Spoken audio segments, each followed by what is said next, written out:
Bonsoir, on se retrouve pour une nouvelle émission Le Grand Ring ce soir avec une invitée extraordinaire, une championne du monde de grappling, Jihen Abdelila. Je vous la présente immédiatement.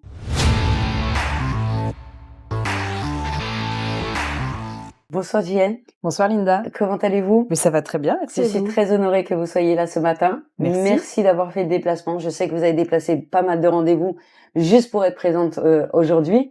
En tout cas, on vous remercie pour ça. Alors, moi, j'étais très honorée de vous avoir parce que c'est toujours très agréable d'avoir une femme championne du monde d'un sport aussi compliqué et difficile. Et j'aimerais que vous puissiez expliquer un petit peu à tous ceux qui vont regarder cette émission en quoi consiste le grappling et puis nous parler un petit peu de votre parcours pour arriver à être championne du monde. Alors on va commencer déjà par le grappling. Le grappling, je pense que les gens connaissent, alors si on connaît un petit peu le MMA et qu'on connaît l'école dagestanaise, on connaît, le grappling. Donc c'est une forme de lutte, où il va y avoir aussi bien de la préhension, donc saisir quelqu'un, de la projection et des soumissions. Donc c'est la partie un peu sol du MMA, Ouais, sans les percussions. d'accord. Voilà. Alors, mon parcours à moi, c'est un parcours qui est, alors on va pas se mentir, assez exceptionnel, parce que j'ai commencé le grappling et le MMA parce que j'ai tout fait en même temps. Moi, je voulais faire du MMA, mais il y a des problématiques dans le MMA dont on parle très peu, Comme quoi? qui sont notamment la place des femmes dans ce sport et à l'époque, quand je pratiquais, donc j'ai commencé en 2013, la catégorie de poids dans laquelle je suis n'existait dans aucune organisation. Ok. Voilà, donc la catégorie de poids la plus élevée à l'UFC, ça devait être moins de 62 kilos, ce qui n'est pas énorme pour des combattants. Donc ça a été D'accord. compliqué de me trouver des combats. Il y a pas trop de combattantes en France, donc là aussi, c'est une problématique, qui était, un petit peu difficile. Donc mon coach me dit: «Bah, on va commencer par les compétitions de grappling» et j'ai commencé donc tout ça en 2013. Je suis devenue championne du monde en 2015 et ce qu'il faut comprendre, c'est que j'avais 33 ans à l'époque et je revenais de 8 ans où suite à un problème d'épaule où, le chirurgien pensait que c'était mécanique parce que moi j'étais lanceuse de javelot à l'époque. Ah oui. On m'opère l'épaule, je peux plus faire de sport pendant plus de 8 ans. Aujourd'hui avec le recul, vu qu'ils ont rien trouvé, mais ils ont quand même pas mal charcuté à l'intérieur, je sais que c'est une douleur projetée due à mon endométriose, D'accord. voilà et donc c'est pour ça que je dis que j'ai un parcours un petit peu exceptionnel. Commencer des sports de combat aussi exigeants que le MMA et le grappling à 33 ans, devenir championne du monde à 35 avec de l'endométriose, ça reste quelque chose d'assez, Exceptionnel. voilà. Un beau parcours, une vraie combattante dans l'âme, On parce essaye. que malgré les blessures, malgré la maladie, de continuer et d'arriver à un aussi haut niveau qui est le championnat du monde. Hem, Comment ça se passe tous ces entraînements et comment ça se passe cette difficulté? Parce que on regarde souvent les combattants ou même d'autres sports et puis on se dit: «Oh ils ont perdu, oh ils ont gagné», sans oublier que leur vie se joue sur un combat de Ouais. quelques minutes, mais qui a eu des années d'entraînement, de sacrifices, que ce soit sur le point familial, alimentaire, Mmh. les sorties et cetera et cetera. Comment ça se passe tout cet entraînement? Alors généralement, ça se passe plutôt bien. Ouais, Mais en effet, ce qu'il faut comprendre, c'est que dans le sport de haut niveau, il y a pas de hasard. On a souvent l'impression que ce sont les plus doués qui performent dans le sport de haut niveau et ça, c'est un mythe qu'il faut casser aussi. C'est pas les plus doués naturellement, mais ceux qui vont être le plus amènes à se créer des conditions de travail qui vont les amener jusqu'au plus haut niveau. Alors ouais, certes, il faut quand même, à la base avoir certaines, qualités physiques indéniables, mais il faut surtout avoir cette capacité à se dire, «Bah, il y a plein de choses que je ne vais plus pouvoir faire pour pouvoir me consacrer entièrement, à ma carrière». Dans les sports de combat comme le MMA, c'est encore plus compliqué parce que, bon déjà à l'époque, le MMA n'était pas légalisé en compétition en France c'est vrai. et la plupart des combattants devaient, travailler, à côté. Donc moi, j'étais prof à la Sorbonne, parce qu'à Prof la de? base, je suis prof de PS, Magnifique. voilà et donc moi j'enseignais à la Sorbonne, donc je me levais le matin, j'allais faire, 1 heure de footing à jeun, je rentrais, je prenais ma douche, j'allais donner mes cours, le midi, j'allais en prépa physique, j'allais l'après-midi terminer mes cours et le soir, j'étais à l'entraînement et du coup, bah, il y a plus de sorties en famille, il y a plus C'est ça. de repas. Moi, je me rappelle, les 60 ans de mon père, je crois, c'était son anniversaire, les championnats du monde étaient quelque temps après, je suis en famille, je vois le gâteau et je peux pas manger ni gâteau, ni rien du tout. Ma mère est une très bonne cuisinière en plus, donc pas de couscous, pas de voilà, mais ça fait partie, ça fait partie du lot. Mais ce qui est important de comprendre vraiment, c'est, je crois qu'il faut arrêter de regarder les sportifs de haut niveau et les idéaliser en se disant, «C'est parce que naturellement ils sont bons». Non, c'est Non, parce que naturellement ils sont doués pour travailler c'est ça. et C'est l'entraînement qui fait la différence. c'est l'entraînement, mais là, je vais mettre quand même un petit bémol parce qu'on a beaucoup, d'idées reçues aussi, notamment, sur la pratique des femmes dans les sports de combat. Ce que j'appelle moi le mythe de la guerrière. Plus on souffre à l'entraînement et plus facile Plus la sera, facile, ouais, le ouais, combat. Non, d'accord. en fait, les stratégies d'entraînement, il vaut mieux s'entraîner intelligemment.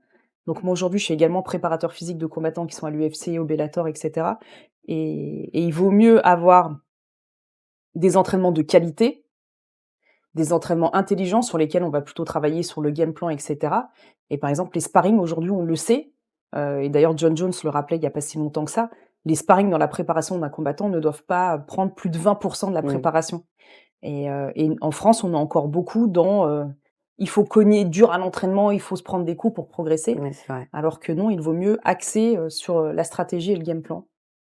À chaque fois que j'ai reçu des combattants, ils ont toujours eu le même discours et je veux savoir si pour vous c'est pareil. C'est, le mental, il fait beaucoup. Il y a des jours où on n'a pas envie, où on a mal, où on a des courbatures, où on est fatigué, où on est malade, mais on y va quand même parce que ça fait partie de ce qu'on nous demande et ce qu'on doit faire. Hem, alors c'est ce que je disais, en fait, il y a plusieurs façons de s'entraîner.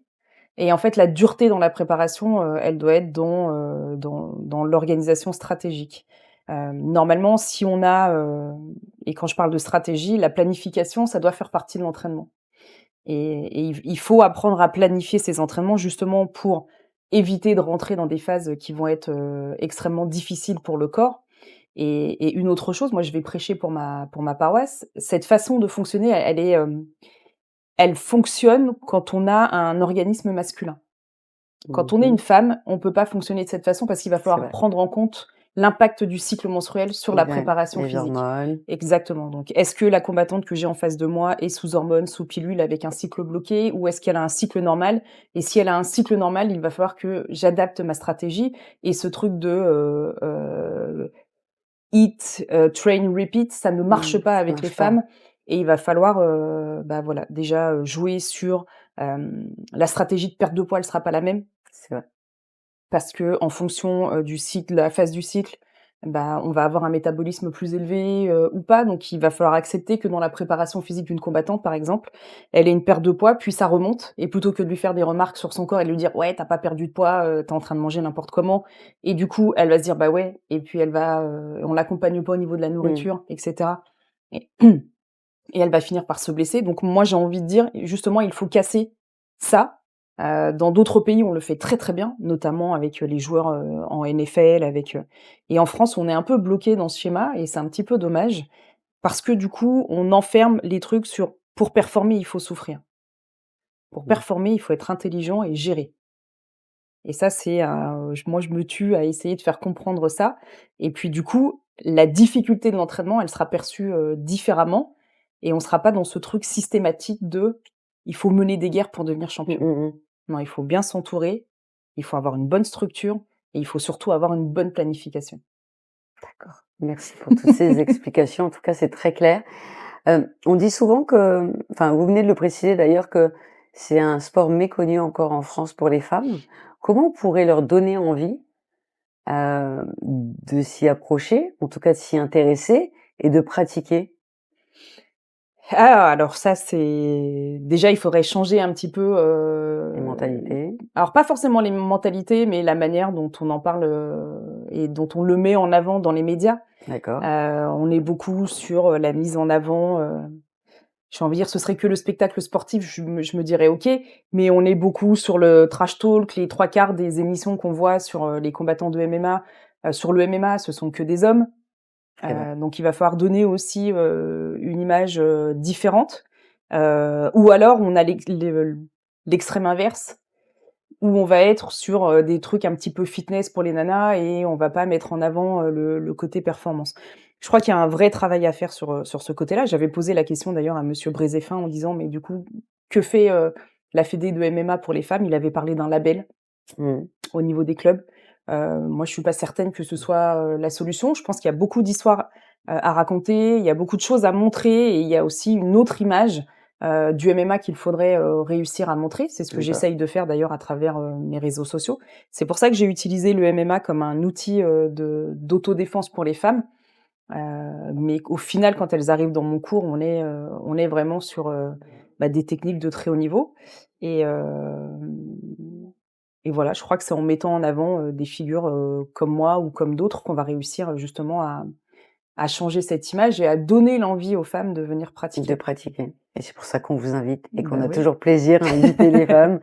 Je rebondis sur ce que vous me dites. Donc, Allez, cours d'autodéfense. ouais.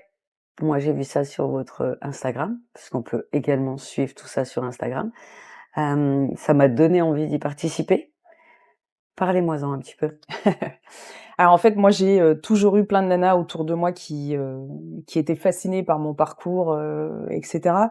Donc j'avais commencé par créer un petit cours de boxe fitness, j'avais commencé à créer un cours de MMA pour les femmes et c'était pas pour mon association, c'était pour, d'autres et puis au final c'était une vision très masculine de la pratique et je me suis dit: «En fait, c'est bon, je vais créer, ma propre asso». La seule chose que je voulais, c'est que les cours soient totalement gratuits pour les femmes, parce que D'accord. j'estime que la société leur doit. C'est déjà assez compliqué pour les femmes, d'investir en elles et cetera et on le voit, elles vont investir dans toute leur famille, mais elles vont jamais investir dans elles et je me dis: «À un moment donné, il faut qu'on arrive à créer quelque chose». Donc là, si je veux participer, je m'excuse, je veux participer à vos cours de self-défense, MMA. Il suffit de venir le samedi, C'est gratuit, totalement gratuit. ouais, alors j'ai un cours fixe tous les samedis de 11 heures à 13 heures à Villeneuve-la-Garenne qui est totalement gratuit D'accord, et ensuite j'ai un programme, qui est génial. monté avec la Maison des femmes où là on fait appel à des dons extérieurs, donc des personnes peuvent aussi faire des dons, heu et puis, avec ces dons, on crée des cours un petit peu partout. Donc l'année dernière, j'ai formé, pratiquement 500 femmes dans toute l'Île-de-France Incroyable. et Et tout est comment on fait gratuit. un don? Alors soit vous passez par ma page Instagram et je vous explique comment faire, je vous envoie le lien de la Maison des femmes et puis vous faites un don en disant que c'est pour le self-défense. C'est défiscalisé à hauteur de 75 parce que ça fait partie de la loi Coluche. Très bien. Voilà. Soit vous avez pas besoin de défiscaliser votre argent et vous pouvez passer par mon association directement, soit par Hello Asso, soit, D'accord. par d'autres biais. Donc vous avez envie d'apprendre à vous défendre, vous avez envie d'apprendre à vous battre. Ouais. Eh bien, il y a des cours gratuits en Île-de-France, mesdames. Allez sur son Instagram, vous aurez tout le détail de toute façon et elle prendra le temps de vous expliquer. Exactement. Comment on fait, on arrive à jongler entre, combattante et puis de rester une femme féminine, est-ce que c'est difficile? Parce qu'on a tendance, je suis désolée, mais on a tendance à dire que les combattantes, les femmes combattantes, se comportent un peu comme des camionneurs. Moi, je vous trouve très élégante, très féminine. Donc, est-ce qu'on peut leur prouver que ça ne va pas ensemble? Alors ça aussi, ça fait partie d'un petit peu, des stéréotypes qu'on continue de véhiculer, moi les journalistes qui viennent me voir sont toujours, assez surpris de me dire, Mmh. on s'attendait justement à un physique, Plus voilà, marqué, plus plus, marqué, et cetera et plus cetera. masculin? Dans le milieu, c'était, JN c'est un bonhomme, quand des hommes venaient pour tourner avec moi et qui disaient: «Non mais c'est une fille», on leur disait: «Mais non mais t'inquiète pas JN c'est un bonhomme, juste fais attention à toi parce qu'à mon avis», et en fait c'est quelque chose aussi qu'il faut briser parce que ce qui fait peur, c'est de se dire, quelqu'un de très féminine, ne peut pas avoir ce côté, ne peut pas avoir entre guillemets, ce qu'eux vont qualifier comme de la violence, Mmh. à l'intérieur. Mais, c'est ce que j'explique assez souvent. Moi, j'ai compris, ce que c'était que d'être une femme à travers les sports de combat. Parce que j'ai compris que ce qui dérangeait au final, c'était, la confiance en soi et la force intérieure. Et c'est ça qui fait peur en fait en termes de féminité parce qu'on se rend compte que, c'est pas quelqu'un qui va être, manipulable. Je vais pas être quelqu'un, comme, quand plein de nanas arrivent dans la salle. Mmh. Moi, je suis respectée de par mon statut parce que j'ai été championne du monde et de par mon niveau. Mais quand ils voient d'autres femmes arriver, ils vont tout de suite avoir ce côté un peu paternaliste et cetera et heu et et au final, c'est ce qui fait qu'on veut toujours avoir cette vision un peu de: «Mais si elle, elle y arrive, c'est parce que, elle a un comportement de bonhomme et cetera».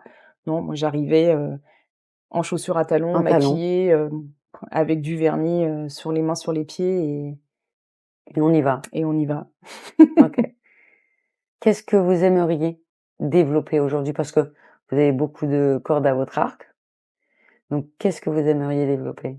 Bah, j'aimerais, pouvoir démocratiser encore plus, justement, mes cours de self-défense. Moi, j'ai une approche assez particulière, parce que mes cours de self-défense servent à lutter contre les violences faites aux femmes. Parce que Oui, souvent, les femmes ont l'impression que les violences, ça se passe dans la rue. pas que. Pas que, plus de 80 des violences sur les femmes et les enfants se passent dans des Au espaces sein du clos et foyer. familiales Mmh. et en fait, il faut donner les outils aux femmes, pour qu'elles gagnent en confiance en elles et pour qu'elles arrivent à s'émanciper et je trouve que le passage à l'action par le sport permet le passage à l'action ensuite dans la vie de tous les jours. Tout à l'heure, on disait apprendre à se battre. Moi, je vous apprends à ne pas vous battre et je vous apprends à réfléchir intelligemment dans la construction d'une opposition physique D'accord. et elle est un petit peu là, ma méthode. Donc moi, tout ce que je souhaiterais, c'est de pouvoir, développer ma méthode. J'ai donné des cours un peu partout, dans le monde, au Kazakhstan, en Inde, au Incroyable. Maroc et puis je vais continuer donc On dit souvent que, le sport est un antidépresseur naturel. mmh. En tout cas, pour moi, c'est le cas. J'imagine que pendant vos cours, vous travaillez aussi beaucoup sur la partie mentale avec ces femmes? C'est pas compliqué l'approche avec une femme qui, par exemple, a été battue pendant des années, qui rentre au sein de votre club et qui veut prendre ses cours? Comment, est-ce que l'approche est la même qu'une femme qui n'a pas subi ça, par exemple? Alors déjà, les 3 quarts des femmes ont vécu des violences, Des qu'elles violences? soient, physiques, verbales, ou autres. Ce qui est important, en fait, c'est de créer un environnement, où les femmes vont, se sentir bien et cette approche, en fait, j'ai pas besoin, moi, de faire des choses spécifiques pour apporter, ce quelque chose dans ce sens-là. Parce qu'en fait, j'ai créé une structure où d'une, on peut venir avec ses enfants. Ouais, On est un groupe de femmes, génial. et je vais pas être dans une structure, de cadre, moi, de cours très cadrés comme dans les associations et cetera. Il y a vraiment, la possibilité, tout en fait, tout ce qu'on déteste dans les cours habituellement en tant que coach et que moi je comprends pas pourquoi on n'aime pas ça, même quand j'étais prof, c'est que moi, vous pouvez arriver en retard parce que je comprends que, bah, peut-être vous avez un enfant qui s'est pas réveillé le matin et cetera et cetera. Peut-être que vous allez venir et en fait, tout ce que vous allez avoir envie, c'est de discuter avec des copines et de papoter C'est vrai. et ça me dérange pas. Il y a pas de problème là-dessus. Peut-être que, vous allez vouloir venir et ce jour-là, vous avez besoin, et ben, il y a pas de problème parce il va forcément y avoir quelqu'un aussi dans la salle qui va avoir envie, D'y aller. et du Mmh. coup, cette structure, c'est,